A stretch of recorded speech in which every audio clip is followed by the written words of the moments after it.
वाढदिवस आहे युवाईला आपलंसं वाटणाऱ्या नेतृत्वाचा, वाढदिवस आहे निष्ठावंत शिलेदाराचा, वाढदिवस आहे सातत्यानं संघर्षासाठी तयार असलेल्या नेत्याचा, वाढदिवस आहे उद्धव बाळासाहेब ठाकरे पक्षाचे जिल्हा प्रमुख संदेश पारकर यांचा। याच निमित्तानं ते आपल्या स्टुडिओत आलेत।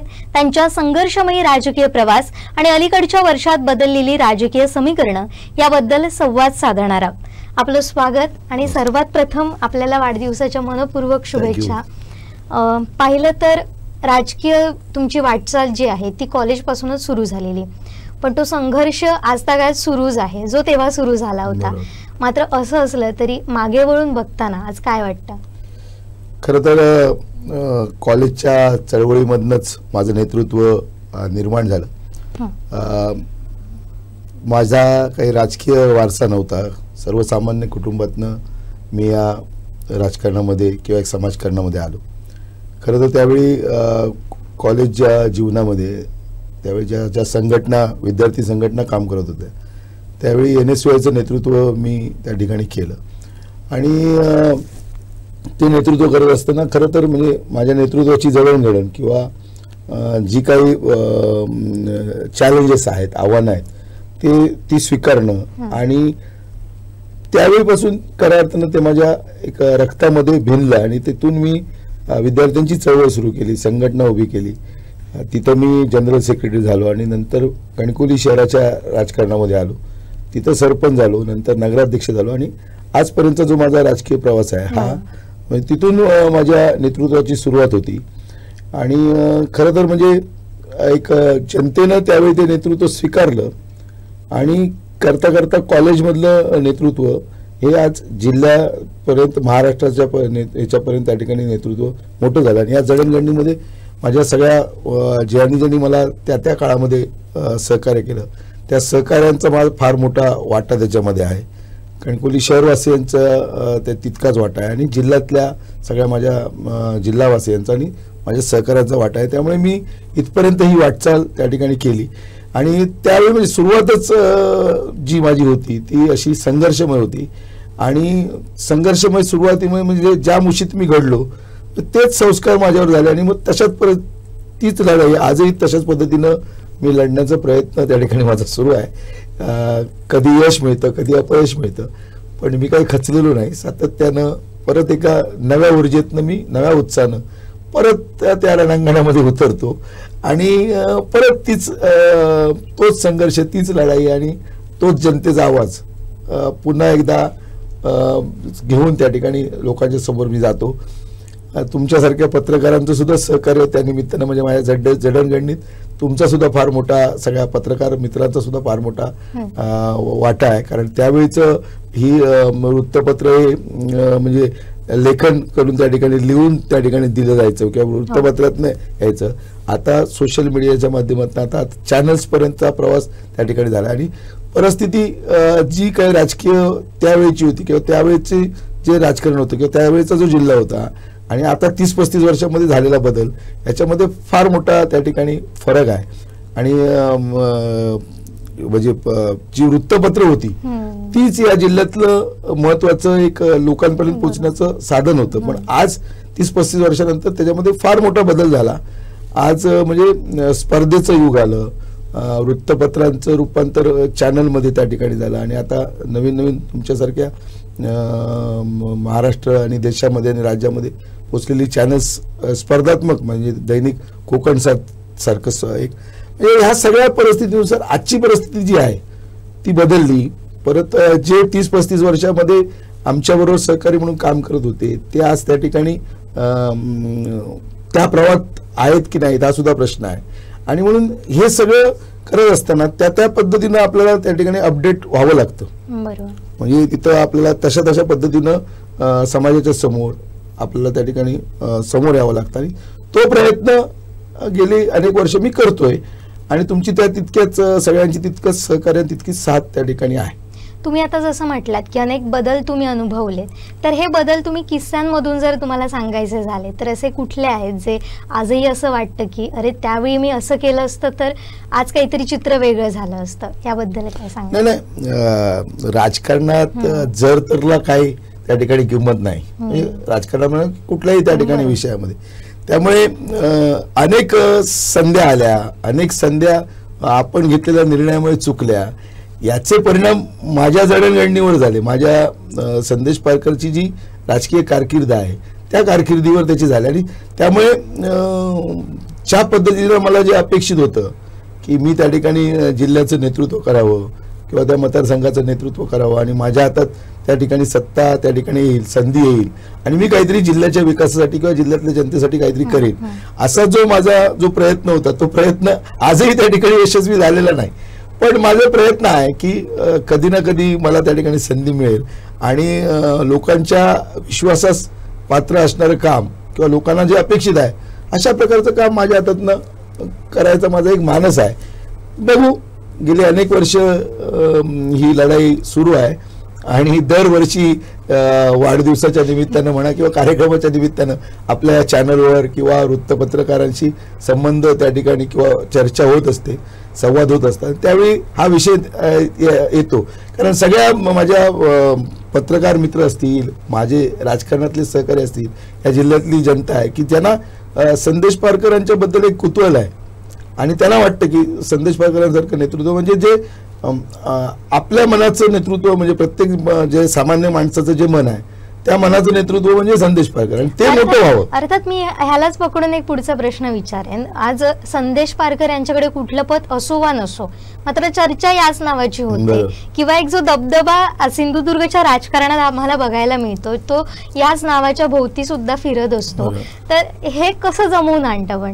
पण नुसतंच राजकारण हा काय माझा पिंड नाहीये, समाजकारणामध्ये मी आहे.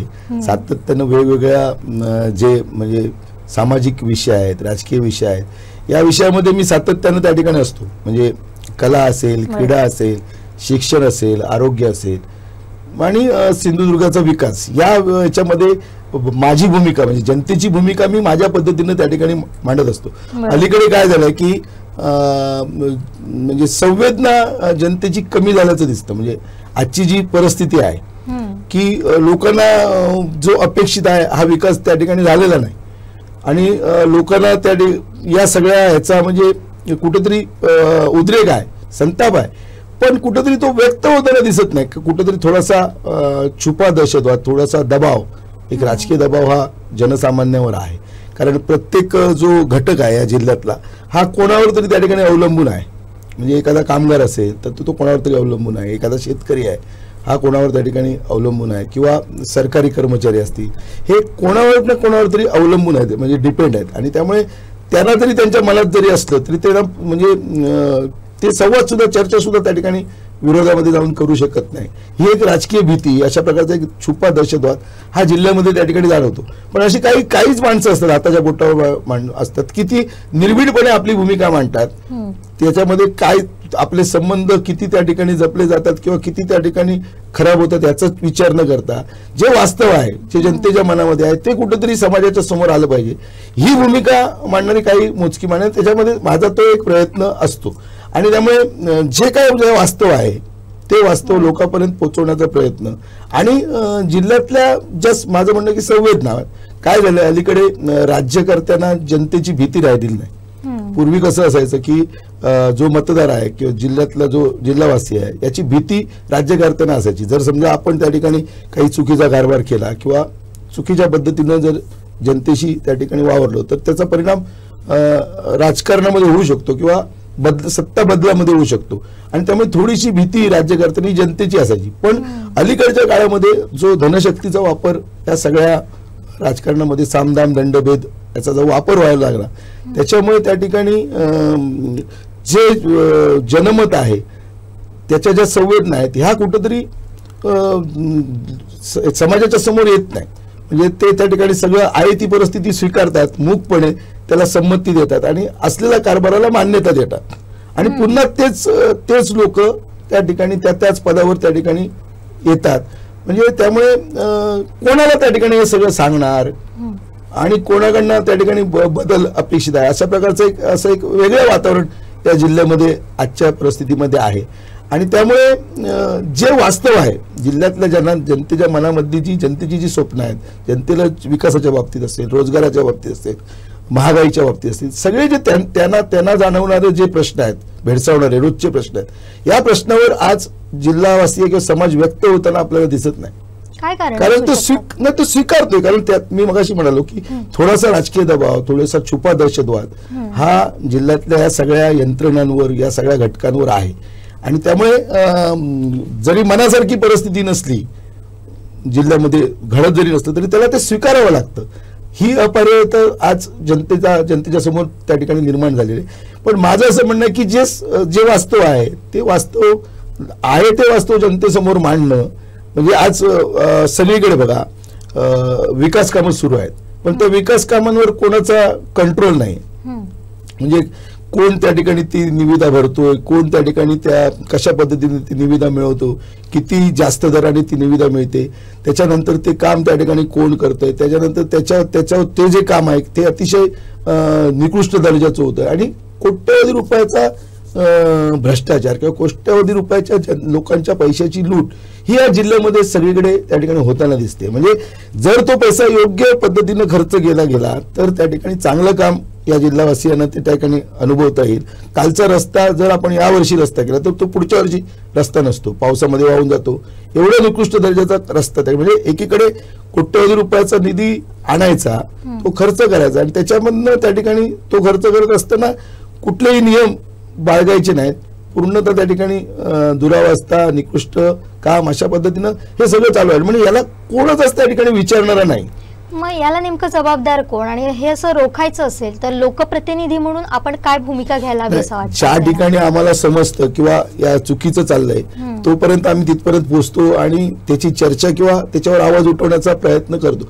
पण अधिकाऱ्यांवर कारवाई होणं किंवा ज्याने हे सगळं चुकीचं काम केलं त्याच्यावरती जबाबदारी फिक्स होणं हे त्या ठिकाणी होत नाही. आणि त्यामुळे तशाच पद्धतीने पुन्हा तेच सगळीकडे सुरू राहत. आज नॅशनल हायवे बघा, एवढा मोठा नॅशनल कोट्यवधी रुपये खर्च करून आपण नॅशनल हायवे या जिल्ह्यामध्ये बनवला. आज एकदाच पाऊस आला, त्या एका पावसामध्ये नॅशनल हायवे त्या ठिकाणी बंद झाला. म्हणजे त्या सगळ्या पावसाचं पाणी, पुराचं पाणी, याचं कारण काय?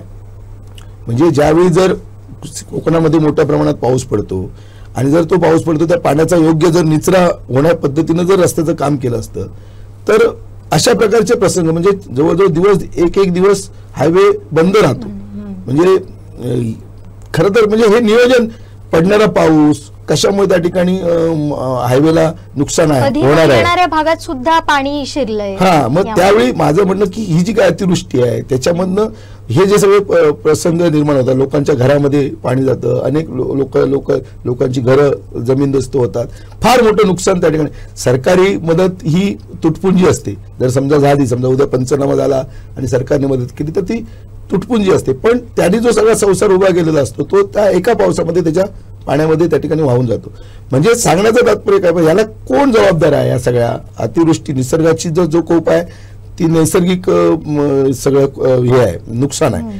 पण जर त्यालाच आपण जर नियोजनबद्ध जर समजा त्याच्यावर काम केलं तर अशा प्रकार असं जे होणाऱ्या गोष्टी आहेत त्या टाळता येतील. पण त्याच्याकडे तशा पद्धतीनं लक्ष दिलं जात नाही. आणि नेमकी जबाबदारी कोणाची या जिल्ह्यामध्ये, ती जबाबदारी कोणावर फिक्स होत नाही. आणि त्यामुळे हा जो कारभार आहे असाच त्या ठिकाणी वर्षानुवर्षे अशाच पद्धतीनं जिल्ह्यामध्ये होत आहे.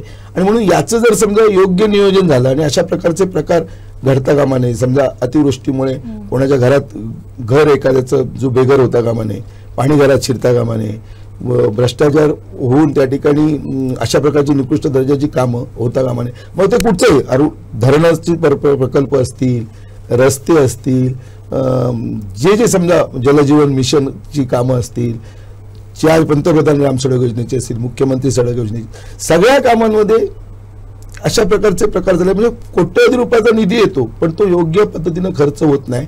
त्याच्यावर त्या ठिकाणी निकृष्ट पद्धतीचं काम होतं आणि पुन्हा तोच प्रश्न पुन्हा नव्यानं 1-2 वर्षानं पुढे उभा राहतो. आणि म्हणून त्यांना परत जादाचा निधी हा त्या ठिकाणी आणावा लागतो. मग जर योग्य पद्धतीनं जर समजा त्याच्यावर खर्च झाला आणि सगळ्या अधिकाऱ्यांनी त्या ठिकाणी त्याच्यावर म्हणजे नियमाप्रमाणे जर काम करून घेतलं, मी असं म्हणत नाही की ठेकेदारी हा शेवटी व्यवसाय आहे, त्याच्यामध्ये थोडा फायदा हा ठेकेदाराला व्हायला हवा हे मान्य आहे मला. पण 100% जर त्या ठिकाणी निकृष्ट काम होत असेल तर ते चुकीचं आहे. आणि त्याच्यामुळे सिंधुदुर्ग जिल्ह्याला एक विकासाचा जो दर्जा आहे तो दर्जा त्या ठिकाणी कुठेतरी दिसत नाही. आणि त्याच्यावर नियंत्रण हे कोणाचं नसल्यामुळे एक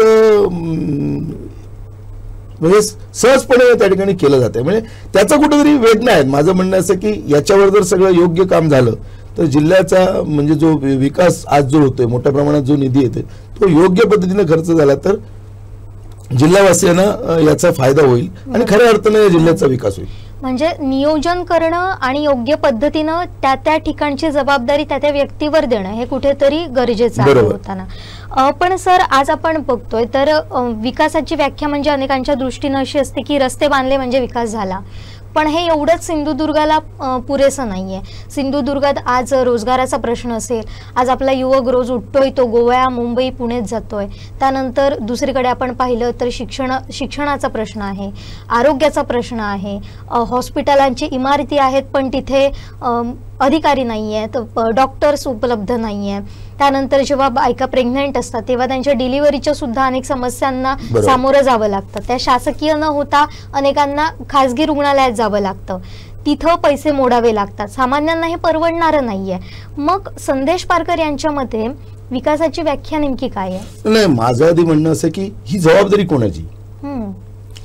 जे सत्तेमध्ये आहेत, या जिल्ह्याचं जे नेतृत्व करतायत लोकशाहीच्या मार्गाने, त्यांची ही जबाबदारी आहे. म्हणजे सत्तेच्या अधिकाऱ्यांमधनं हे सगळं त्या ठिकाणी कामही होत आहेत.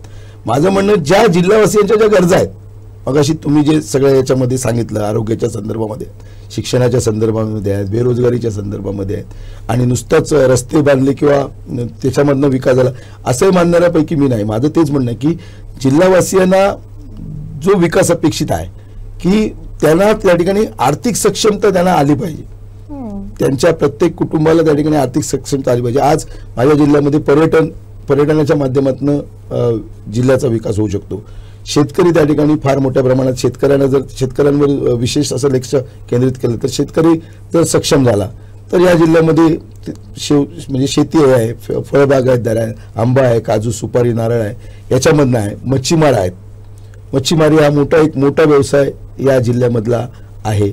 आणि पर्यटन जे सिंधुदुर्गाला म्हणजे जे गोवा जे आपलं शेजारचं राज्य आहे, या गोवा राज्यानं प्रगती जी केली ती पर्यटनावर केली आणि एक महत्वाचं डेस्टिनेशन म्हणून देशातनं परदेशातनं ते गोव्याकडे पाहिलं जातं, राज्यातनं म्हणजे पूर्ण याच्यातनं. तर आपलं पण सिंधुदुर्ग तितकाच सुंदर आहे, गोवा इतकाच आपला सिंधुदुर्ग सुंदर आहे. सगळंच त्याच पद्धतीचं आहे. म्हणजे नैसर्गिक सौंदर्य आहे, फळफळावळ आहे, आपलं जे आपण म्हणजे आपलं जे जेवण आहे किंवा कोकणी जेवणाबद्दल लोकांना उत्सुकता असते, कुतूहल असतं, सगळं त्या ठिकाणी आहे. जर आणि धार्मिक क्षेत्र पण आहे, तीर्थक्षेत्र कुणकेश्वर आहे, आंगणेवाडी सारखं मोठं एक महत्वाचं मंदिर आहे.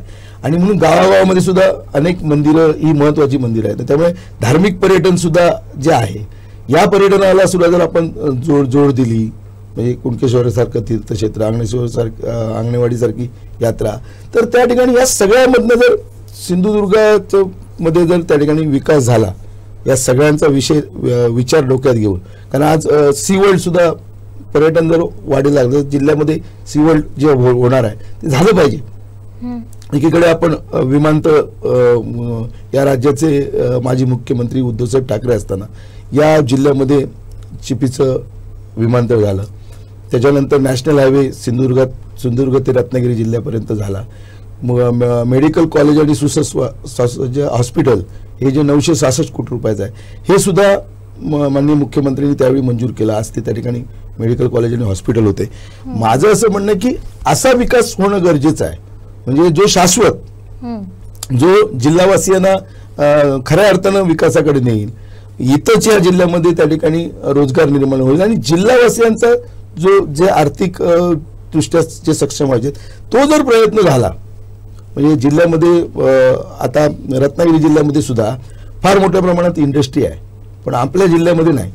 आपल्या जिल्ह्यामध्ये जर ती उभी राहिली तर प्रत्येक म्हणजे तालुक्यामधनं तर समजा 1500 लोकांना जरी त्या ठिकाणी रोजगार मिळाला, तर जे तुम्ही म्हणालात की लोक गोव्यामध्ये अनेक म्हणजे दोडामार्ग असेल, वेंगुर्ला असेल, सावंतवाडी असेल, या 3 तालुक्यामध्ये फार मोठ्या तालुक्यात अनेक जे तरुण आहेत, तरुण आहेत ते गोव्यामध्ये त्या ठिकाणी काम करताना म्हणजे हॉटेलमध्ये काम करताना दिसतात तुम्हाला. आपला मोपा एअरपोर्टवर त्या ठिकाणी काम करताना दिसतात. माझं म्हणणं गोव्याकडे लोक जातात, मुंबईकडे जातात, पुणे, कोल्हापूर या ठिकाणी जातात. माझं तेच म्हणणं आहे, माझ्या जिल्ह्यातल्या माणसाला जर याच जिल्ह्यामध्ये रोजगाराच्या संधी उपलब्ध झाल्या तर अजून जिल्हा त्या ठिकाणी सक्षम होईल. आणि म्हणून या सगळ्याबरोबर रोजगाराबरोबर सुद्धा जर इंडस्ट्री त्या ठिकाणी आली, वेगवेगळ्या आपल्या जो जिल्ह्यामध्ये जो कच्चा माल आहे त्या कच्चा मालावर त्याकडून प्रक्रिया करणारे जर उद्योग उभे राहिले तर या जिल्ह्यामध्ये फार मोठं रोजगार निर्मिती होऊ शकते. म्हणून तसा प्रयत्न होणं गरजेचं आहे. आणि याच्यामध्ये राजकारण न करता सगळेच जर त्या ठिकाणी एकत्र आले आणि आपल्याला जिल्ह्याचा विकास करायचा, निवडणुकीच्या वेळी राजकारण ते काय लोक ठरवतील कोणाला त्या ठिकाणी निवडून द्यायचं, कोणाला त्या ठिकाणी सत्तेमध्ये आणायचं. आणि मात्र इतर वेळी आपण सगळे एक होऊन जर समजा या ठिकाणी काम केलं तर जिल्हा सर्वांगीण विकासाकडे जाऊ शकतो. आणि तसा प्रयत्न व्हायला हवा. अर्थात तुमचा हा विचार फार महत्त्वाचा आहे, जिल्ह्याच्या विकासासाठी सगळ्यांनी एकत्र येऊन काम करण्याचा. आता थोडंसं राजकारणावर सुद्धा बोलूया. अर्थात तुम्ही आहात म्हटल्यावर त्यावर बोलणं गरजेचंच आहे आणि सध्याचे वारे सुद्धा असे राजकीयच वाहत आहेत.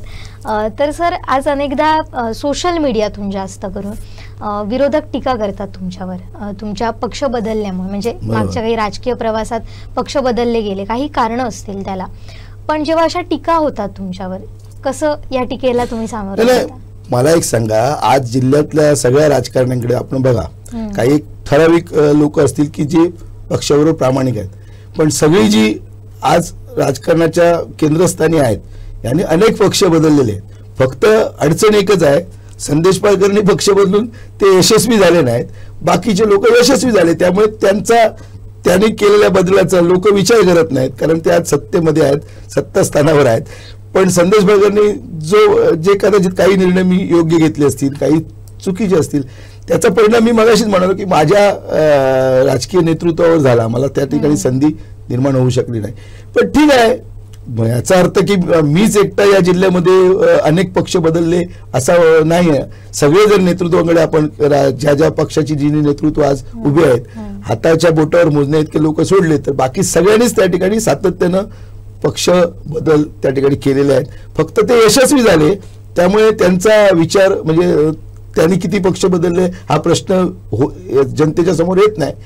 जो अयशस्वी असल्यामुळे म्हणजे संधी न मिळाल्यामुळे सातत्याने तर माझ्याबद्दल बोललं जातं. पण ठीक आहे, मी काय जे पक्ष बदलते का मी लपून काय कुठेतरी आडमार्गाने केलेलं आहे. मी जाहीरपणे त्यावेळी ते नेतृत्व स्वीकारलं किंवा तो निर्णय घेतला. आजही मी माझ्याकडनं ज्या निर्णय चुकले त्याचं मी त्या ठिकाणी आत्मपरीक्षण करतोय किंवा ज्या चुका झाल्या त्याच्यामुळे मला नुकसान. पण याचा अर्थ जनतेचा जो विश्वास आहे, आजही एखादी भूमिका मी स्वीकारल्यानंतर लोक माझ्या मागे त्या ठिकाणी म्हणजे जनतेचं गारुड त्या ठिकाणी उभं राहतं, लोक येतात. कारण काय, शेवटी जरी पक्ष संदेश पाळकरांचा कुठला जरी असला तरी संदेश पाळकर या नेतृत्वावर कारण लोकांचा आजही तितकाच विश्वास आहे. कारण गेली 30-35 वर्ष या ह्याच्यामध्ये म्हणजे तुम्ही म्हणालात मी निर्णय चुकले किंवा तरी पण मी आज जनतेत आहे ना. बरोबर. म्हणजे संदेश पाळकर म्हणून मी आजही जनतेमध्ये आहे, त्यामुळे लोकांचा विश्वास माझ्यावर आहे. आणि सातत्यानं माझी भूमिका असते की काही ना काही त्या ठिकाणी करत राहावं, अनेक आपण प्रयत्न करावेत. यश रोज मिळतं तसं नाही, पण आपण एक प्रयत्न जर केले तर एक मनाला एक समाधान तरी, आत्मिक समाधान तरी मिळतं की आपण जनतेच्या प्रश्नाकरता आवाज उठवला.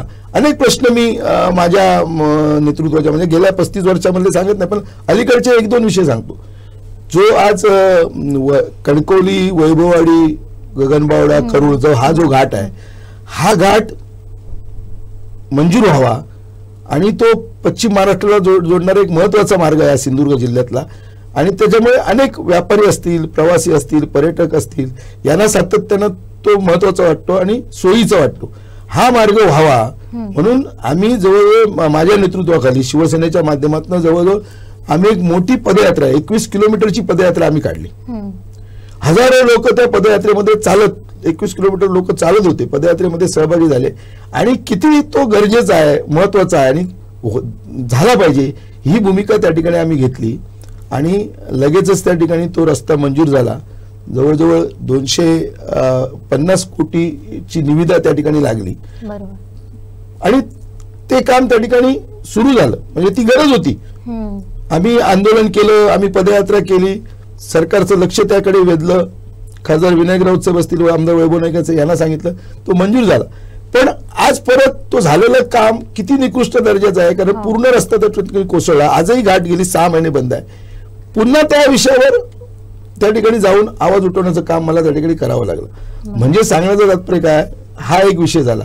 आणि जो सिंधुदुर्ग जिल्ह्याला म्हणजे या 4 तालुक्यांपेक्षा 4 तालुक्यांना भेडसावणारा तो प्रश्न त्या तिकडच्या जो ओसरगावला जो टोल होतोय, हा टोल होऊ नये हे जाचक आहे. आणि याच्यासाठी मी आंदोलन केलं. जिल्ह्यातल्या व्यापाऱ्यांनी मला सहकार्य केलं. ते आम्ही सगळे एकत्रितपणे सांघिकपणे त्या ठिकाणी आम्ही सगळ्या पक्षाचे लोक त्या ठिकाणी एकत्र लढलो. काय झालं, दर दिवशी 7 लाख प्रमाणे महिन्याला 2 कोटी रुपये त्या टॅक्स त्या ठिकाणी तो टोल बसणार होता. आज 2-2.5 वर्ष झाले, जवळजवळ नाही म्हटलं तरी 25-50 कोटी रुपये त्याच्यावरनं जे वाहतूक करणारे जे गाड्या आहेत त्यांचे वाचले. कारण जाचकच आहे तो. सिंधुदुर्ग जिल्ह्याच्या बरोबर मधोमधी 4 तालुक्यातल्या लोकांना समजा ओरसला जायचं असेल तर तो जो टोल आहे, आमचं म्हणणं होतं की तो गोव्याच्या हद्दीवर म्हणजे बांधा संपल्यानंतर तिथपर्यंत त्या ठिकाणी तिकडे घ्यावा किंवा खारेपाटणच्या हद्दीवर त्या हद्दीवर घ्यावा. तो मधोमध जिल्ह्यामध्ये देऊ नये, कारण रोज त्या ठिकाणी लोकांना ते अंतर कापावं लागतं. प्रत्येकाला कोर्ट जिल्ह्यामध्ये ओरस हा मुख्यालय असल्यामुळे अनेक जी खाती आहेत, ऑफिसेस आहेत, ती त्या ठिकाणी आहेत. म्हणजे ते आंदोलन केल्यामुळे आज त्या ठिकाणी तो टोल माफी त्या ठिकाणी म्हणजे आजपर्यंत 2-2.5 वर्ष तरी तो टोल त्यांनी वसूल केलेला नाही. म्हणजे सिंधुदुर्ग वासियांची जी भीती किंवा व्यापारी आम्ही सगळे एकत्र झालो सगळ्या पक्षाचे, आणि त्यामुळे ते जाचक जो टोल होता वसुली होती त्याला कुठेतरी आम्ही थांबवलेला आहे. म्हणजे मी 1-2 आंदोलन तुम्हाला सांगितलं. मी गेल्या 30-35 वर्षात अनेक आंदोलनं केली. नॅशनल हायवेच्या संदर्भामध्ये केली, नरडवे धरणाच्या संदर्भामध्ये केली, अरुणा धरणाच्या संदर्भामध्ये केली, जे आज मोपाचं विमानतळ दिसतं. मला आठवतं की मी राष्ट्रवादीचा जिल्ह्याचा प्रमुख असताना त्यावेळी बांद्यामध्ये मी हजारो लोकांच्या उपस्थितीमध्ये ते विमानतळ व्हावं म्हणून त्या ठिकाणी आंदोलन केलं होतं. आज त्या ठिकाणी मोपा उभं राहिलंय, अनेक चांगलं विमानतळ त्या ठिकाणी उभं झालेलं आहे. सांगण्याचं तात्पर्य काय, म्हणजे हे जे सगळे प्रश्न आहेत जनतेचे, हे प्रश्न घेऊन सातत्यानं लढण्याचं काम मी त्या ठिकाणी केलेलं आहे. आणि म्हणून माझ्या मागे जो जनाधार आहे किंवा जे लोकांचा जो विश्वास आहे तो आजही त्या ठिकाणी आहे. म्हणजे मी जेव्हा कुठलाही कार्यक्रम घेतो, आणि मी नुसतंच मगाशी म्हणतो की मी नुसतंच राजकारण करत नाही, समाजकारणामध्ये सुद्धा माझा त्या ठिकाणी रोल आहे.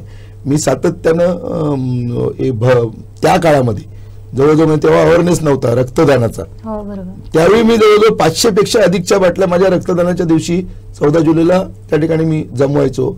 लोक येऊन जिल्ह्यातनं त्या ठिकाणी स्वतः येऊन त्या ठिकाणी रक्तदान करायचे. आणि एवढंच नव्हे, गोवा, कोल्हापूर या जिल्ह्यातली सगळी जी मेडिकल्सचे म्हणजे हॉस्पिटल्स असतील कोल्हापूरची, ही सगळं येऊन त्या ठिकाणी आपल्या जिल्ह्याला रक्त मिळायचंच, रक्तपुरवठा व्हायचाच, पण बाकीच्या जिल्ह्यातले राज्यातले लोक सुद्धा त्या ठिकाणी येऊन ते रक्त जे जाते त्यांचं रक्त त्या ठिकाणी गोळा करून घेऊन जायचे. म्हणजे आज सगळीकडेच होत आहेत. म्हणजे दर 8 दिवसांनी या जिल्ह्यामध्ये कुठे ना कुठे त्या ठिकाणी रक्तदान शिबिर त्या ठिकाणी होते. मी बाजारपेठ मित्रमंडळ म्हणून मित्रमंडळ केलं होतं. क्रिकेट स्पर्धा मी भरवायचो. जवळजवळ शेवटच्या दिवशी सामना पाहण्यासाठी या जिल्ह्यातले 50,000 पेक्षा अधिक लोक त्या ठिकाणी त्या स्पर्धेला, म्हणजे 1 लाखाची क्रिकेटची स्पर्धा अशी 25-30 वर्षापूर्वीचं मी तुम्हाला सांगतो. म्हणजे क्रीडा क्षेत्रामध्ये अनेक नामवंत सेलिब्रिटीज क्रिकेटमधले असतील, या सगळ्या ऍक्टिंग क्षेत्रातले असतील, हे सुद्धा मी त्या काळामध्ये त्या कार्यक्रमाला त्या ठिकाणी आणलेले आहेत. याच्यामधनं काय की बाबा सिंधुदुर्गातल्या जिल्ह्यातल्या जनतेला त्या सगळ्या ज्यांनी कर्तृत्व घडवलं अशा लोकांची ओळख व्हावी, त्यांच्याकडनं एक प्रेरणा घेऊन त्यांनी त्याच्या पद्धतीचं क्रीडा क्षेत्रामध्ये असेल, कला क्षेत्रामध्ये असेल, शिक्षणामध्ये असेल, असं प्रत्येक ठिकाणी त्या ठिकाणी काम करावं आणि सिंधुदुर्ग जिल्ह्यानं आपली एक स्वतःची वेगळी ओळख निर्माण करावी, हा एक त्याच्या मागचा माझा प्रयत्न त्या ठिकाणी होता. आजही आहे. आजही माझे तेच काम त्या ठिकाणी सुरू आहे. म्हणजे नुसतंच राजकारण आहे. आणि म्हणून सगळ्या स्तरावरचे जी लोक आहेत त्यांना संदेश पायकर यांच्याबद्दल आपुलकी आहे की वाटतं की बाबा संदेश पायकर जर समजा कोणतरी त्या ठिकाणी संदेश पायकरांकडे जबाबदारी आली तर ती मला मिळाली किंवा मला जबाबदारी मिळाली असं प्रत्येकाला वाटेल. अशा प्रकारचं त्या ठिकाणी एक विश्वास जनतेमध्ये मी एक निर्माण केलेला आहे. आणि त्याच्यामुळेच मी परत परत म्हणजे या सगळ्या याच्यातनं पुन्हा एकदा नव्या उत्साहानं त्या ठिकाणी पुन्हा एकदा सज्ज होतो आणि कामाला लागतो. ह्या लोकांच्या प्रेरणा, जे लोकांचं प्रेम आहे, जनतेचा जो आशीर्वाद आहे, त्या आशीर्वादा नेतृत्वावरच हे माझं जे पॉलिटिकली किंवा सामाजिक जे करिअर आहे हे त्याच्यावरच आहे. आणि सातत्यानं तो एक वेगळी ऊर्जा आहे, एक उत्साह लोकांमधनं मला मिळतो आणि मी कार्यरत त्या ठिकाणी माझा असतो. किती त्याला यश मिळतं, किती मी त्या ठिकाणी, पण माझा मी प्रयत्न मात्र त्या ठिकाणी जो आहे तो आजपर्यंत त्या ठिकाणी सोडलेला नाही. माझा प्रयत्न सुरू आहे. मला विश्वास आहे कधी ना एक दिवस संदेश पारकरला एक संधी मिळेल आणि मग मी सगळा जो बॅकलॉग आहे या जिल्हावासियांचा तो भरून काढीन.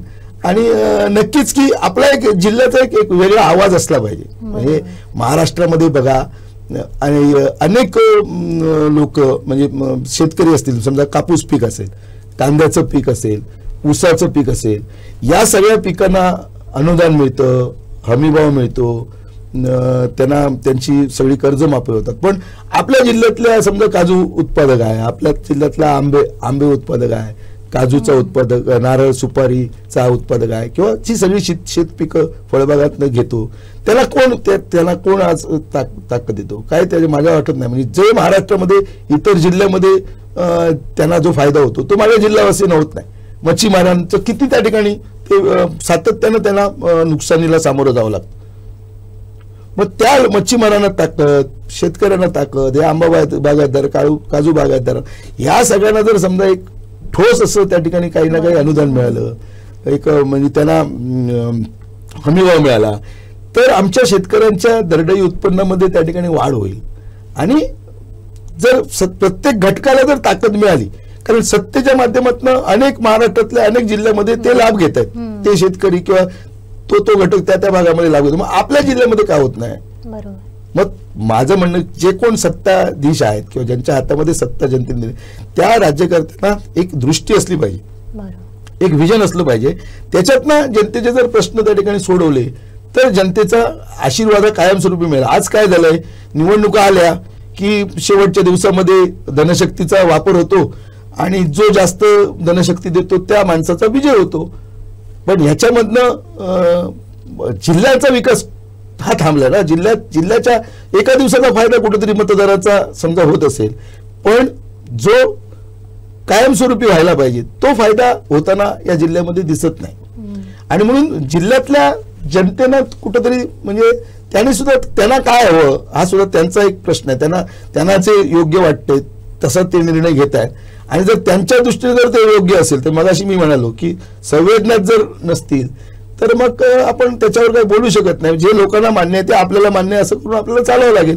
पण जे काही चूक आहे, जे काही योग्य आहे, हे योग्य लोकांच्या निदर्शनास आणावं लागेल. जे चूक आहे ते निदर्शनास आणावं, काय योग्य आहे ते निदर्शनास आणावं लागेल आणि त्याच्यातनं जनमत घ्यावा लागेल. जर त्याच्यामध्ये, कारण माझ्या जिल्ह्यातला जो मतदार असेल किंवा नागरिक आहे हा सुज्ञ आहे, ठीक आहे, काहीशा फरकामध्ये जो जय पराजय असतो हा त्या ठिकाणी थोड्या फरकामधला असतो. म्हणजे आता आपण एक उदाहरण घ्या, कालच्या लोकसभेचा निवडणुकीचा निकाल झाला. सिंधुदुर्ग आणि रत्नागिरीमध्ये निवडणूक होती. खासदार विनायक राऊत यांना 4 लाखांच्या पेक्षा अधिकची मतं पडली ना. 4,50,000 मतं ही नारायण राणेंना पडली, ते खासदार झाले 50,000नी. पण 4 लाख मतं ही विनायक राऊतांनी घेतली. 50,000मुळे शेवटी लोकशाहीमध्ये अधिकचं एक मत जे असणं, निर्णायक मत महत्वाचं. आणि त्याच्यामधनं आपण लोकशाहीमध्ये समजा तुम्हाला 5,000 मतं पडली आणि मला 5,001 मत पडली, तर 5,001 मत ज्याला पडली तो विजयी झाला आणि 5,000 मत ज्याला पडली तो पराभूत झाला. याचा अर्थ त्याचा जनाधार संपला असं नाही ना. खासदार विनायक राऊतांना किंवा या लोकसभेमध्ये रत्नागिरी जिल्ह्यामध्ये 50,000चं मताधिक्य शिवसेनेला आहे. या मतदारसंघामध्ये 1,02,000चं मताधिक्य राणे भाजपला आहे. याचा अर्थ आमच्या बरोबर लोक नाहीत किंवा आमचा पराभव झाला म्हणजे आम्ही पूर्णच या जिल्ह्यातनं हद्दपार झालो, ही वस्तुस्थिती नाही. हा जय पराजय आहे, कारण ज्याला जास्त मतं पडतात तो लोकशाहीमध्ये विजयी असं मानलं जातं. आणि त्यामुळे शेवटी जनतेचा कौल आहे तो स्वीकारूनच आपल्याला त्याच्याकडून पुढे जावं. मी याच मुद्द्यावर येणार होती. आता लोकसभेचा तुम्ही आता उल्लेख केला, त्यात आपल्या पक्षाला पराभवाचा सामना करावा लागला. पण गेल्या 2 टर्म मध्ये जर आपण पाहिलं तर विनायक राऊतांचं जे मताधिक्य होतं ते प्रचंड होतं. किंवा ज्या फरकाने ते निवडून आले होते तो जर आपण फरक पाहिला तर तो काहीसा कमी झालेला आपल्याला पाहायला मिळतो. पण पराभव झाला हे आपल्याला स्वीकारायला हवं. पण हा जो जेव्हा पराभव होतो तेव्हा जिल्हा प्रमुख म्हणून तुम्ही सुद्धा त्याची जबाबदारी घेतलेली, अगदी तुम्ही राजीनामा सुद्धा देत होता. पण तुम्ही जेव्हा कारणी मीमांसा केली या सगळ्याची पराभवाची, काय समोर आलं आपल्या? नाही, मी मगाशी आपल्याला मी पक्षाकडे राजीनामा दिला, एक पराभवाची जबाबदारी स्वीकारून तो दिलाच आहे, अजून तो स्वीकारलेला नाही पक्षानं. पण मी कारण माझा त्यामागचा एक उद्देश असा होता की जिल्ह्यातल्या या सगळ्या संघटनेकडे, जनमताकडे महाराष्ट्राच्या आमचं जे नेतृत्व आहे त्याचं त्या ठिकाणी लक्ष जावा आणि त्यांनी याबाबत गांभीर्यानं विचार करून, कारण शेवटी कोकण आणि शिवसेनेचं एक अतूट नातं आहे. एका निवडणुकीच्या पराभवातनं ते काही संपणार नाही, ते काही हद्दपार होणार नाही. पुन्हा आम्ही ते प्रस्थापित त्या ठिकाणी करू. पण याबाबतचं गांभीर्य, नेमका पराभव कशामुळे झाला, काय त्याची कारणं, मी मगाशी आपल्याला म्हणालो की धनशक्ती ही फार मोठ्या प्रमाणामध्ये या जिल्ह्यामध्ये त्या ठिकाणी आली आणि धनशक्तीच्या म्हणजे प्रस्थापितांविरुद्ध सर्वसामान्यांची जी लढाई होती त्याच्यामध्ये प्रस्थापित ही निवडणूक जिंकण्यामध्ये म्हणजे साम दाम दंडभेदच्या पद्धतीनं आणि धनशक्ती या सगळ्या पद्धतीनं त्या ठिकाणी हा विजय त्यांनी मिळवला. पण याचा अर्थ असं नाही की गेल्या मागच्या 10 वर्षामध्ये खासदार विनायक राऊत हे 2 वेळा खासदार होते, आमदार वैभव नाईक हे 2 वेळा त्या ठिकाणी आमदार आहेत. म्हणजे याच राणेनं पराभूत करण्याचा इतिहास या जिल्ह्यातल्या मतदारांनी त्यावेळी केला होता. राणे वैभव नाईकांच्या समोर त्या ठिकाणी पराभूत झाले होते, हा इतिहास आहे. आज 10 वर्षानंतर परिवर्तन झालं, लोकांनी त्या ठिकाणी बदल केला. मग त्या ठिकाणी आम्हाला गरजेचं आहे की आत्मपरीक्षण करणं, कशामुळे त्या ठिकाणी हे घडलं, कुठे आम्ही कमी पडलो. आपण तर म्हणजे ज्या पद्धतीनं त्यांनी पैशाचं वाटप केलं, ज्या पद्धतीनं त्यांनी धनशक्ती आणि ते सगळ्याच म्हणजे सगळीकडे ते एक झाले. लक्षात घ्या, शिवसेना म्हणून त्यावेळी शिवसेना भाजप युती होती, त्याच्यानंतर भाजप आणि शिवसेना वेगवेगळी झाली, त्याच्यानंतर परत शिवसेनेमध्ये गद्दारी झाली, शिंदे गट निर्माण झाला. शिंदे गट, राणे भाजप, रवी चव्हाणांसारखं एक बीजेपीचं सक्षम नेतृत्व हे या जिल्ह्याचे पालकमंत्री झाले आणि या सगळ्यांनी मिळून एकत्रित सांघिकपणे शिवसेनेला पराभूत करण्यासाठी जी काय रणनीती आखली त्या रणनीतीमध्ये ते थोड्याशा मतांनी विजयी होण्यामध्ये यशस्वी झाले. मग आम्हाला सुद्धा त्या ठिकाणी बदल करावा लागेल, संघटनेमध्ये बदल करावा लागेल, नव्या लोकांना शिवसेनेमध्ये संघटनेमध्ये त्या ठिकाणी आणावं लागेल आणि अनेक कारणं आहेत. खरं तर सत्ता केंद्र जी आहेत या जिल्ह्यामधली म्हणजे गावच्या सोसायटी पासून जिल्हा बँक असेल, सरपंच असतील, जिल्हा परिषद पंचायत समिती असतील, आमदारकी असेल, या सगळी सत्तास्थानं आज राणे भाजपच्या हातामध्ये त्या ठिकाणी आहेत. आमचे 2 आमदार म्हणजे उदय सामंत हे रत्नागिरी जिल्ह्यातनं आज जे उद्योग मंत्री आहेत, सामंत साहेब हे शिंदे गटामध्ये गेले, दीपक केसरकर शिवसेनेमध्ये होते, ते त्या ठिकाणी शिवसेनेमध्ये मंत्री राहिले होते, आज आमदार म्हणून त्या ठिकाणी आज या सगळ्या नव्या सरकारमध्ये ते शिक्षण मंत्री म्हणून आहेत. ही सगळी शिवसेनेमध्ये झालेली पडलेली उभी फूट आणि एकीकडे राणेंचं नेतृत्व ज्याच्याशी आम्ही गेले अनेक वर्ष त्या ठिकाणी लढतोय म्हणजे आमदार नितेश राणे असतील, केंद्रीय मंत्री उद्योग मंत्री नारायण राणे असतील आणि म्हणून या सगळे हे जे काही प्रस्थापित ही जी काही सगळी राजकारणातली सगळी आहेत मोठे नेते, या नेत्यांविरुद्ध प्रस्थापितांच्या विरुद्ध सर्वसामान्यांची लढाई असं त्या ठिकाणी याच्यातलं चित्र होतं. आणि कुठंतरी मागच्या वेळी राणेंचा पराभव या जिल्ह्यातल्या जनतेनं केला होता आणि त्यामुळे माझी ही शेवटची निवडणूक आहे, मला एक संधी द्या आणि म्हणून एक सहानुभूती सुद्धा त्या निमित्तानं या जिल्ह्यामध्ये राणेंना या जिल्ह्यामध्ये त्या ठिकाणी मिळाली. खरं तर मी ते निवडून आले, लोकशाहीचा निर्णय आपण त्या ठिकाणी मान्य, त्यांचं त्या ठिकाणी अभिनंदन. पण या 5 वर्षात तरी त्यांनी या जिल्ह्याचा विकासासाठी योगदान द्यावं, नाहीतर ती खासदारकी किंवा ती पदं ही फक्त ती त्यांच्यापुरतीच मर्यादित न राहता त्याचा फायदा जिल्ह्यातल्या जनतेला त्या ठिकाणी झाला पाहिजे. अशा प्रकारचं काम त्यांनी करावं, कारण केंद्रामध्ये आज भाजप सत्तेमध्ये आहे, महाराष्ट्रामध्ये त्या ठिकाणी सत्तेमध्ये आहे आणि या सगळ्याचा जो परिणाम आहे हा कुठंतरी थोड्याफार टक्केवारीमध्ये मतांमध्ये हा सगळ्या या विजय पराभवामध्ये झाला.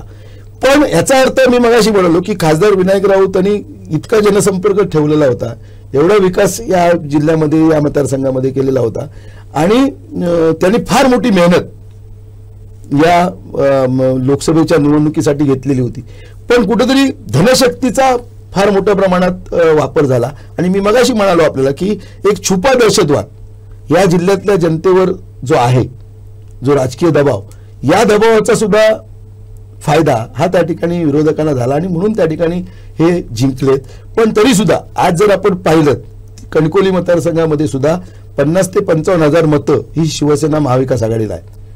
वैभव नाईकांच्या मतदारसंघामध्ये सुद्धा तीच परिस्थिती आहे आणि सावंतवाडीच्या मतदारसंघामध्ये सुद्धा तीच परिस्थिती आहे. जर या 4 महिन्यामध्ये विधानसभेची निवडणूक होणार आहे या राज्यामध्ये, तर आपल्याला जिंकायचं असेल तर या 4 महिन्यामध्ये आपल्याला प्रत्येक मतदारसंघात 30,000 मतं अधिकची त्या ठिकाणी शिवसेनेसाठी महाविकास आघाडीसाठी मिळवावी लागतील.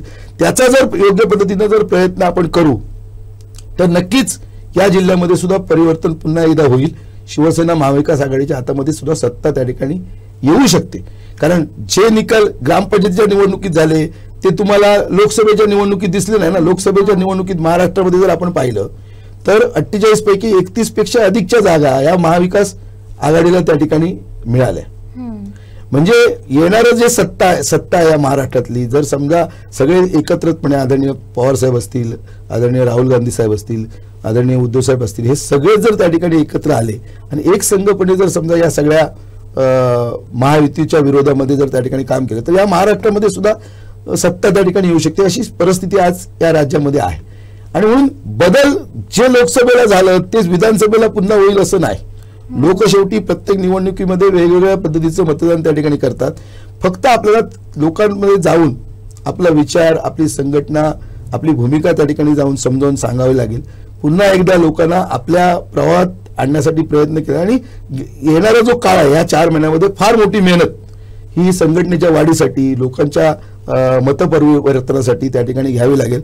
आणि तो जर प्रयत्न आम्ही सांघिकपणे जर सगळे शिवसेनेचे नेते आपण एकत्रपणे समजा आम्ही आलो, सगळे एक संघपणे जर लढलो तर मी तुम्हाला सांगतो की या जिल्ह्यामध्ये सुद्धा हा जो काय आमचा पराभव झालेला आहे थोडक्या मतानं, हा पराभव सुद्धा पराभवामध्ये बदल त्या ठिकाणी होऊ शकतो, परिवर्तन होऊ शकतो आणि पुन्हा एकदा शिवसेना या सिंधुदुर्ग जिल्ह्यामध्ये सत्तास्थानी त्या ठिकाणी येऊ शकते. पण आता विधानसभेसाठी नेमकी काय तयारी सुरू केली आहे?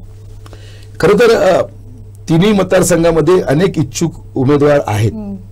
त्याच्यामध्ये एक लवकरात लवकर एक निर्णय घ्यावा लागेल कोण त्या ठिकाणी लढणार आहे आणि त्या व्यक्तीकडे ती जबाबदारी देऊन किंवा शिवसेनेची संघटना त्या नेतृत्वाच्या मागे उभी करून शिवसेनेच्या महाराष्ट्राच्या नेतृत्वानं याच्यामध्ये लक्ष घालून तशा प्रकारचे लवकरात लवकर निर्णय घेऊन जर त्या ठिकाणी कामाला सुरुवात केली तर या जिल्ह्यामध्ये सुद्धा परिवर्तन होऊ शकतो आणि तिन्ही विधानसभेच्या जागांवर त्या ठिकाणी शिवसेना महाविकास आघाडी विजयी होऊ शकते.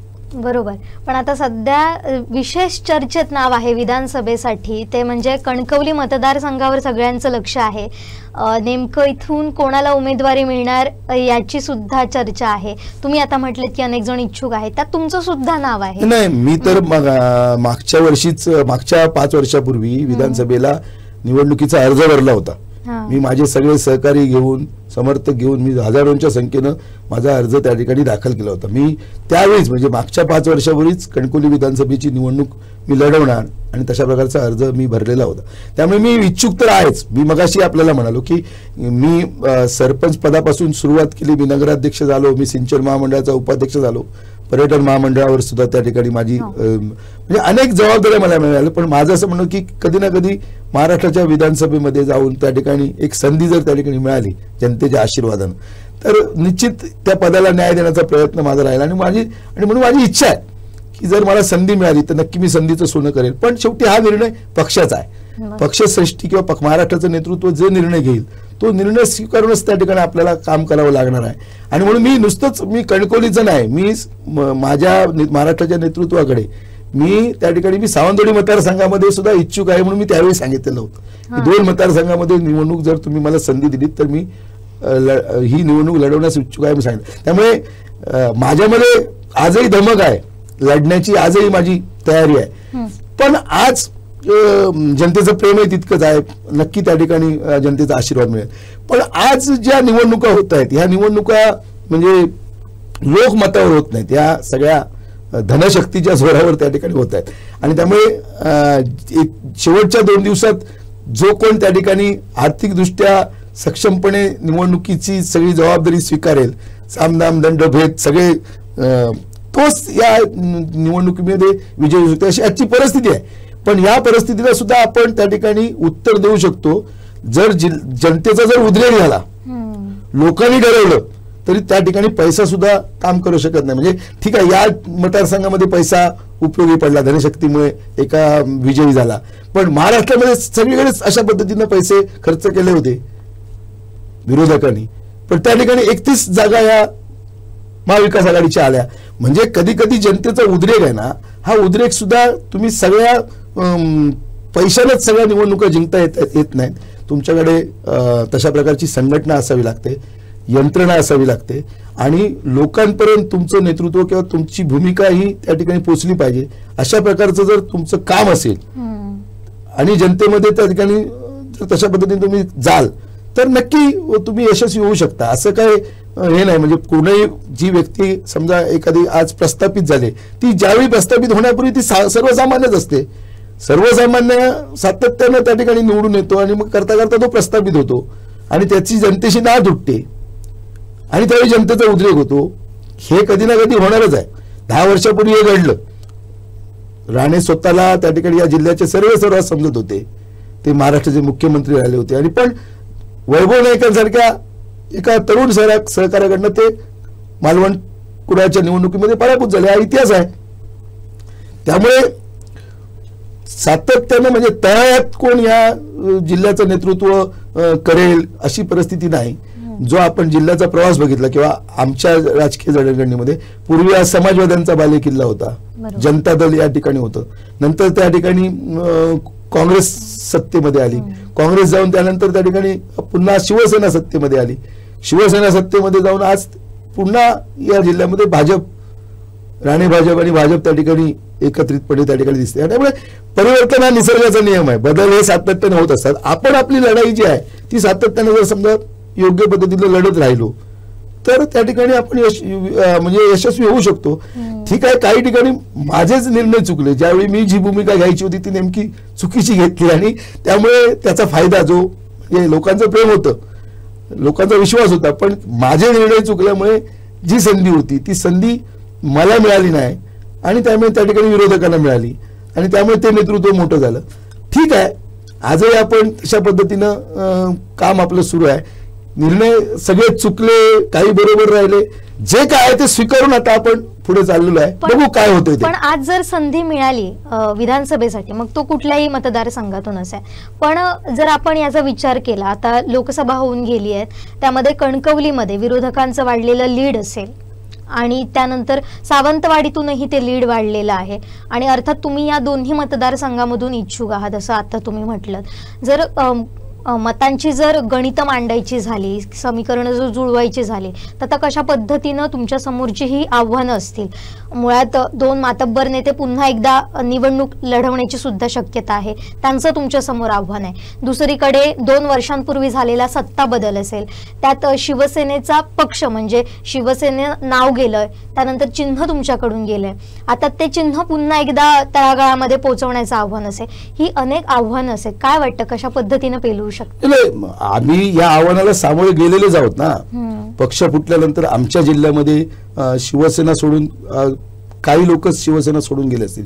शिंदे गटामध्ये सगळे शिवसेनेबरोबर त्या ठिकाणी आहेत आणि नेतृत्व तिथे गेलंय. म्हणजे दुसऱ्या नाही, बरोबर आहे. महाराष्ट्राच्या सत्तेमध्ये त्यांना संधी मिळाल्यामुळे राणे भारतीय जनता पार्टीमधनं त्या ठिकाणी नितेश राणे आमदार म्हणून आहेत, नारायण राणे त्या ठिकाणी खासदार म्हणून आहेत, केंद्रीय मंत्री म्हणून होते, रवी चव्हाण साहेब त्या ठिकाणी जिल्ह्याचे पालकमंत्री आहेत, ते सार्वजनिक बांधकाम मंत्री आहेत, एकीकडे शिक्षण मंत्री दीपक केसरकर हे या जिल्ह्याचं नेतृत्व शिंदे गटाचं त्या ठिकाणी करतायत, शेजारच्या रत्नागिरी जिल्ह्यामध्ये उदय सामंत साहेब आहेत, ते उद्योग मंत्री म्हणून त्या ठिकाणी तिकडचं नेतृत्व करतात, ते शिंदे गटामध्ये. या सगळ्या बदलांमधनं शिवसेना महाराष्ट्रामध्ये त्या ठिकाणी आज काम करते, उभी आहे, निर्भीडपणे उभी आहे उद्धवजींच्या नेतृत्वाखाली. आणि ते सगळं यश, सांघिक यश म्हणजे राष्ट्रवादी असेल शरद पवार साहेबांची, काँग्रेस असेल राहुल गांधी साहेबांची आणि उद्धव साहेबांची शिवसेना, आम्ही एकत्रपणे त्या ठिकाणी महाराष्ट्राच्या जनतेच्या समोर गेलो या सगळ्या कठीण परिस्थितीमध्ये. त्या कठीण परिस्थितीमध्ये 30 ते 32 खासदार या महाराष्ट्रातल्या जनतेनं त्या ठिकाणी निवडून दिले म्हणजे हा बदलच आहे ना. म्हणजे लोकांनी स्वीकारलेलं नाही ना ह्या सगळ्या ज्या गद्दारीला, हे सगळं जे काय घडलं याला त्या ठिकाणी लोकांनी स्वीकारलं नाही. लोकांनी त्या ठिकाणी विरोध केला आणि म्हणून 30, 31, 32 खासदार त्या ठिकाणी निवडून आले. त्यामुळे आमच्या प्रत्येक मतदारसंघात, तुम्ही मला तेच मी सांगतो की माझ्या या जिल्ह्यातल्या प्रत्येक मतदारसंघात 50 ते 55,000 मतं ही शिवसेना महाविकास आघाडीला आहेत.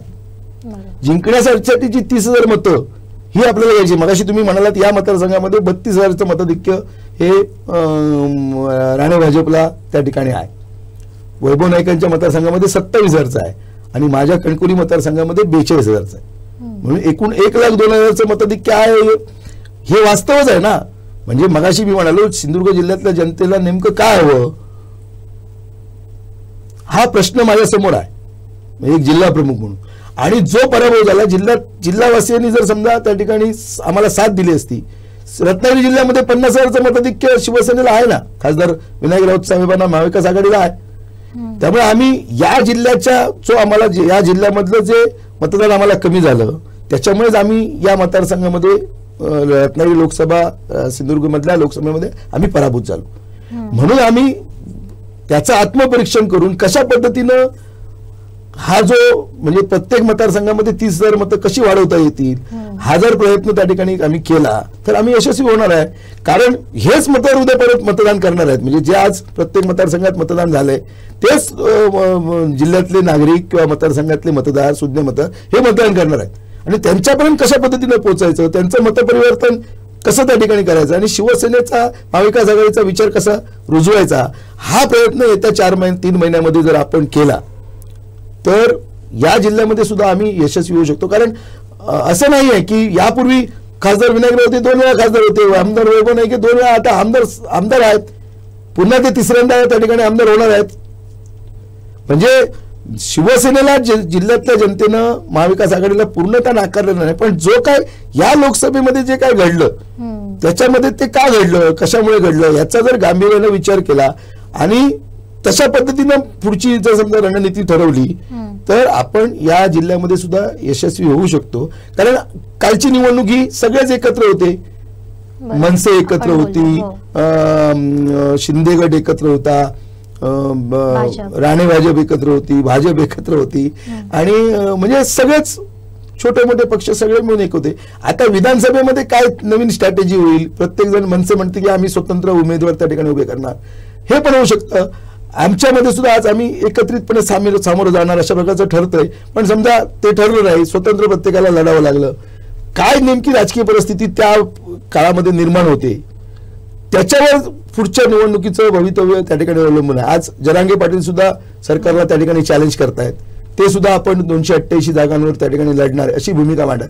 म्हणजे जो काय फॅक्टर किंवा जी परिस्थिती त्या ठिकाणी निर्माण होईल निवडणुकीच्या दरम्यान त्या ठिकाणी मग जे काय मतदान होईल किंवा जे काय त्या ठिकाणी प्रयत्न होतील सांघिक त्या प्रयत्नावर त्या ठिकाणी येणाऱ्या विधानसभेचा निर्णय अपेक्षित आहे.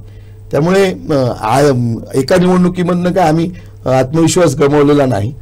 आम्ही त्या ठिकाणी पुन्हा एकदा स्वतःला सिद्ध करण्यासाठी प्रयत्न करू. जनतेचं जे प्रेम आहे आणि आशीर्वाद आहे हे नक्की त्या ठिकाणी मिळवण्याचा प्रयत्न करू. काय आमच्या चुका झाल्या त्याचं आत्मपरीक्षण करू. आणि मी मगाशी म्हणालो नवीन लोकांना प्रवाहामध्ये राजकीय प्रवाहामध्ये आणावं लागेल, संघटनेमध्ये काही बदल करावा लागेल. खरं तर या जिल्ह्यामधल्या 100% गावामध्ये आपली शिवसेनेची संघटना त्या ठिकाणी रुजवावी लागेल. काही ठिकाणी शिवसेना महाविकास आघाडी आहे, पण काही गावांमध्ये आजही त्या ठिकाणी आपलं तशा प्रकारचं स्पर्धा करणारं नेतृत्व उभं केलं पाहिजे. आणि म्हणून हे सगळी करण्याचा जो काळ आहे, 3 महिन्याचा काळ फार छोटा काळ आहे, कमी वेळ आहे. पण या कमी वेळामध्ये आपल्याला मेहनत त्या ठिकाणी घ्यावी लागेल, लोकांपर्यंत जावं लागेल आणि पुन्हा एकदा एक संधी शिवसेनेला महाविकास आघाडीला द्या हे एक आव्हान जनतेला विनम्रपणे करावं लागेल. आणि ते जसे लढले म्हणजे विरोधक जसे ज्या पद्धतीनं रणनीती करतात, स्ट्रॅटेजी करतात आणि लढतात तशा पद्धतीने आपल्याला लढता येईल का तो सुद्धा प्रयत्न आपण करणं गरजेचं आहे. कारण हे सध्या स्पर्धेचं युग आहे, इथं थोडं म्हणजे स्मार्ट होणं गरजेचं आहे, अपडेट होणं गरजेचं आहे. आणि आपण जर अपडेट झालो तशा पद्धतीनं ते जी व्यूहरचना करतायत, ती जी रणनीती ऐकतात त्याच रणनीतीने जर आपण काम केलं तर आपल्याला सुद्धा यश त्या ठिकाणी मिळू शकेल. पण निवडणूक होताना ती असंच होतं, प्रस्थापितांच्या विरुद्ध सर्वसामान्य अशी निवडणूक होते आणि त्यामुळे काही गोष्टींच्यामुळे त्यांना यश त्या ठिकाणी मिळतं, धनशक्तीमुळे मिळतं.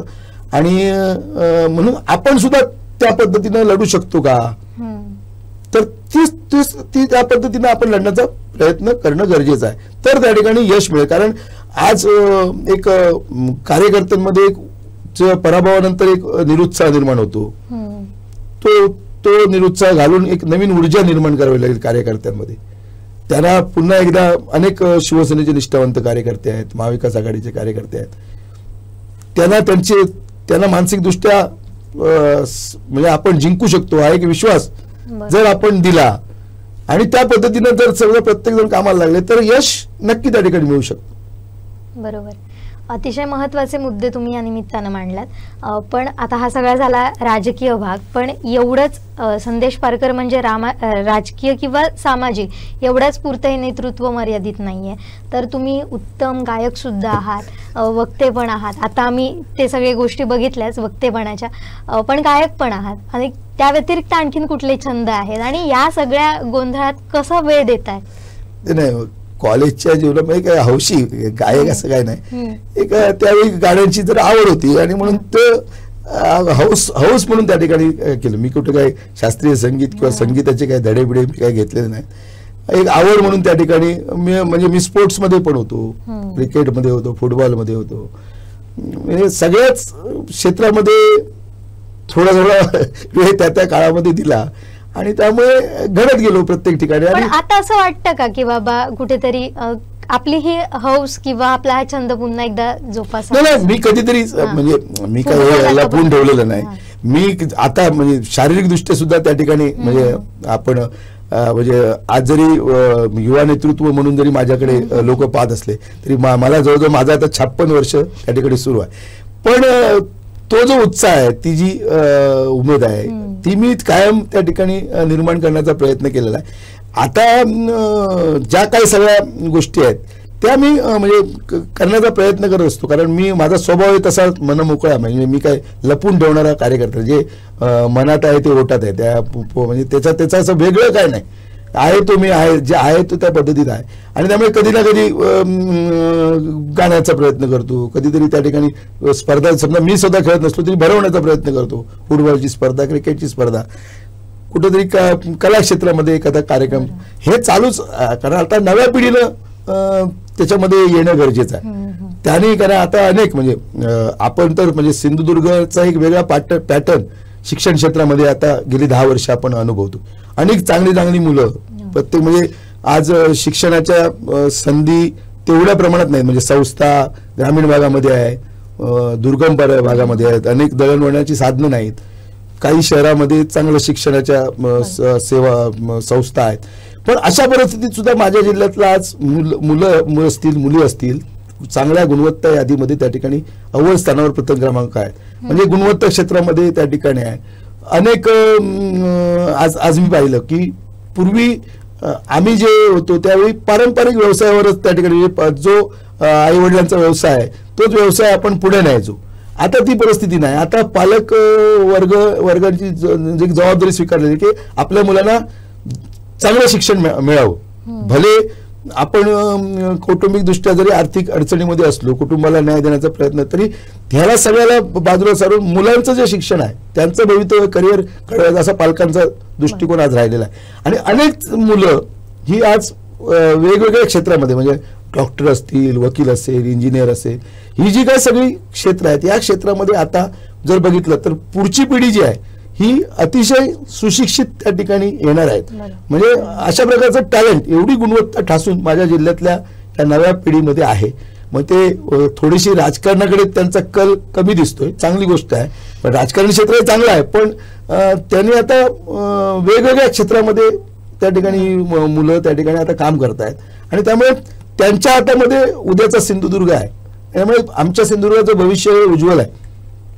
अनेक म्हणजे येणारी जी पिढी आहे ही चांगली पिढी घडवण्याचं काम इथल्या शिक्षकांनी, मुख्याध्यापकांनी, संस्थांनी, पालकांनी स्वतः मेहनत घेऊन हे सगळं, म्हणजे आता हे तुमचं एक क्षेत्र आहे पत्रकारिता, या क्षेत्रामध्ये सुद्धा आता तुम्हीच घ्या, म्हणजे अशी नवी तरुणाई, नवी पिढी त्या ठिकाणी येते आणि म्हणजे आणि स्पर्धेचं युग आहे, त्यामुळे त्याला माहिती आहे, म्हणजे नव्या पिढीला माहिती आहे, जर आपण स्पर्धा करू शकलो नाही, म्हणजे आपलं अस्तित्व निर्माण करू शकलो नाही, तर आपण या स्पर्धेच्या युगात टिकणार नाही.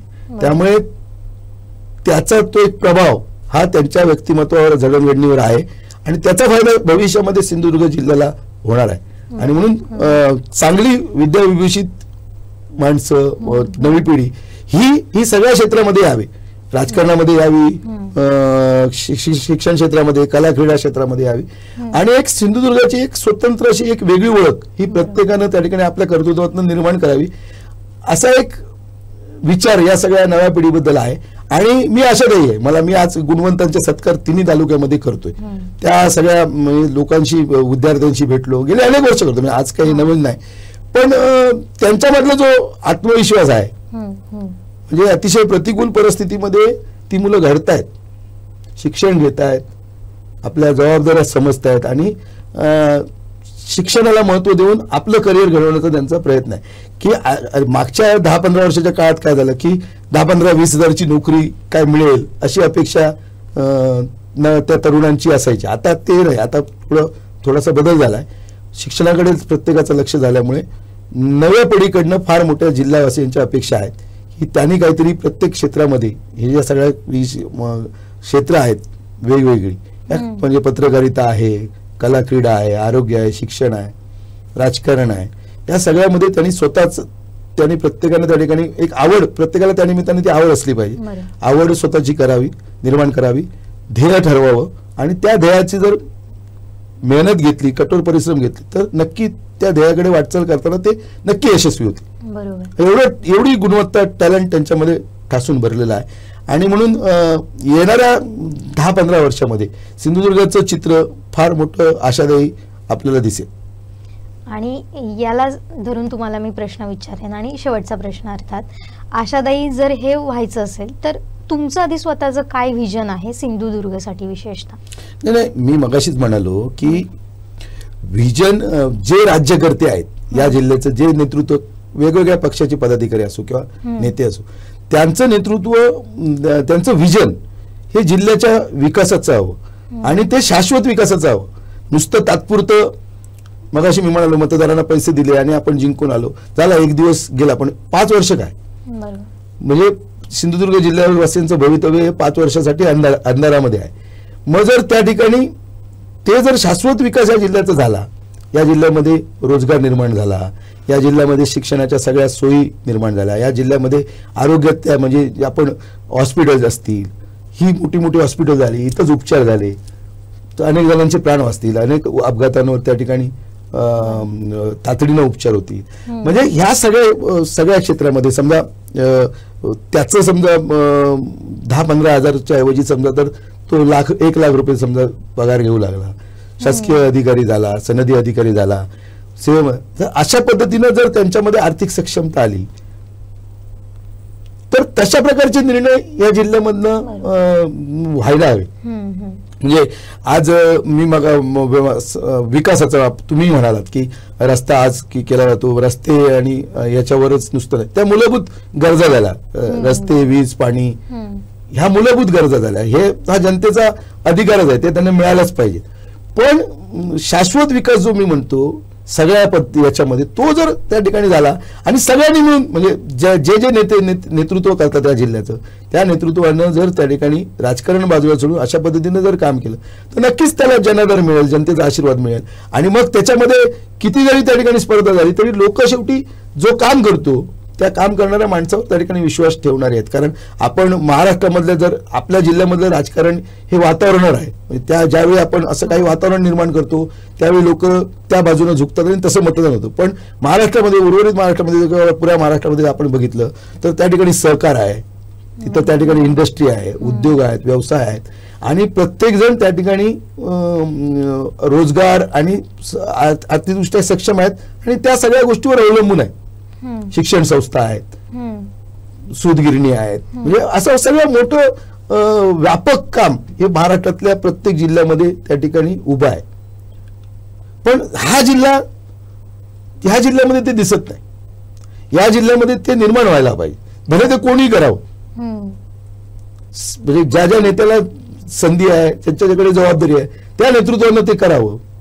बरोबर. नक्कीच या जिल्ह्याचा विकास होईल. आणि जो जिल्ह्याचा विकास करेल त्यांना मग पैसे वाटण्याची गरज नाही. लोक त्याच नेतृत्वाच्या मागे सातत्याने राहतील. आज बारामतीचं उदाहरण घ्या, तिथे शरद पवार साहेब काम करतायत. बारामतीमध्ये शरद पवारांच्या बरोबर त्या ठिकाणी तिथली जनता राहते.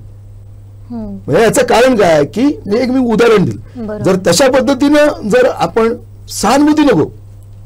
सहानुभूती आणि धनशक्ती नको, शाश्वत विकास तुम्ही करा, जनतेचा विश्वास मिळवा. आणि बरे तुम्ही ते केल्यानंतर तुम्ही सत्तेमध्ये सातत्याने राहा, काय अडचण नाही. कारण काम दाखवावं लागेल. जे विरोधक असतील किंवा जे सत्ताधारी असतील त्यांना काम दाखवावं लागेल आणि जनतेचा विश्वास संपादन करावा लागेल. आज नेमकं काय होतंय, हा जो काही ही जी काय विश्वासार्हता आहे ही तकलादू आहे, ही क्षणाची आहे, काही काळापुरतीची आहे. अशा पद्धतीनं ठीक आहे तुम्ही विजय मिळू शकता, पण जिल्ह्याच्या विकासाचं काय. आपण दर निवडणुकीमध्ये दरवेळी 5 वर्ष मागे जातो. मग जर त्या ठिकाणी निर्णय व्हिजन दृष्टी ठेवून निर्णय घेणारे जर राज्यकर्ते निर्माण झाले तर या जिल्ह्याचा सर्वांगीण विकास होऊ शकतो. तो विकास व्हावा अशा प्रकारची अपेक्षा माझ्या जिल्ह्याबद्दलची माझी आहे. बरोबर.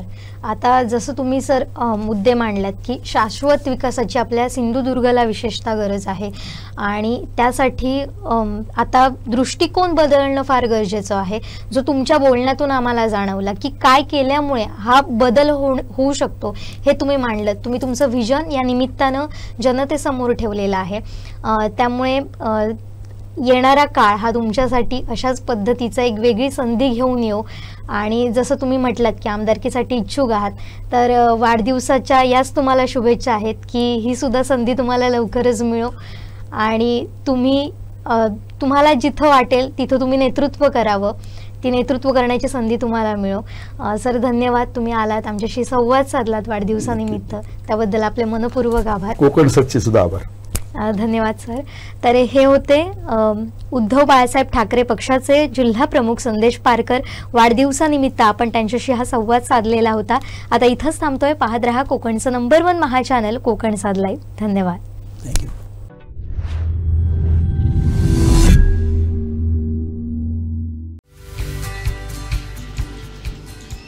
शिवसेना जिल्हा प्रमुख संदेश भाई पारकर यांना वाढदिवसाच्या हार्दिक शुभेच्छा. शुभेच्छुक संतोष पुजारे, उपशहर प्रमुख शिवसेना कन्हैया पारकर, सुशांत नाईक, रुपेश नार्वेकर, सौ सुमेधा अंधारी, सौ मानसी मुंज, प्रसाद अंधारी.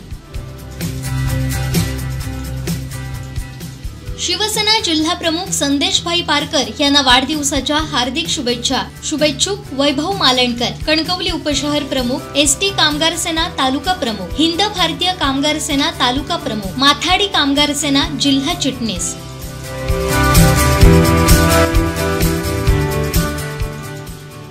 शिवसेना जिल्हा प्रमुख संदेश भाई पारकर यांना वाढदिवसाच्या हार्दिक शुभेच्छा. शुभेच्छुक सुदाम तेली, बीडवाडी उपसरपंच तथा जानवली जिल्हा परिषद विभाग अध्यक्ष, शिवसेना उद्धव बाळासाहेब ठाकरे गट.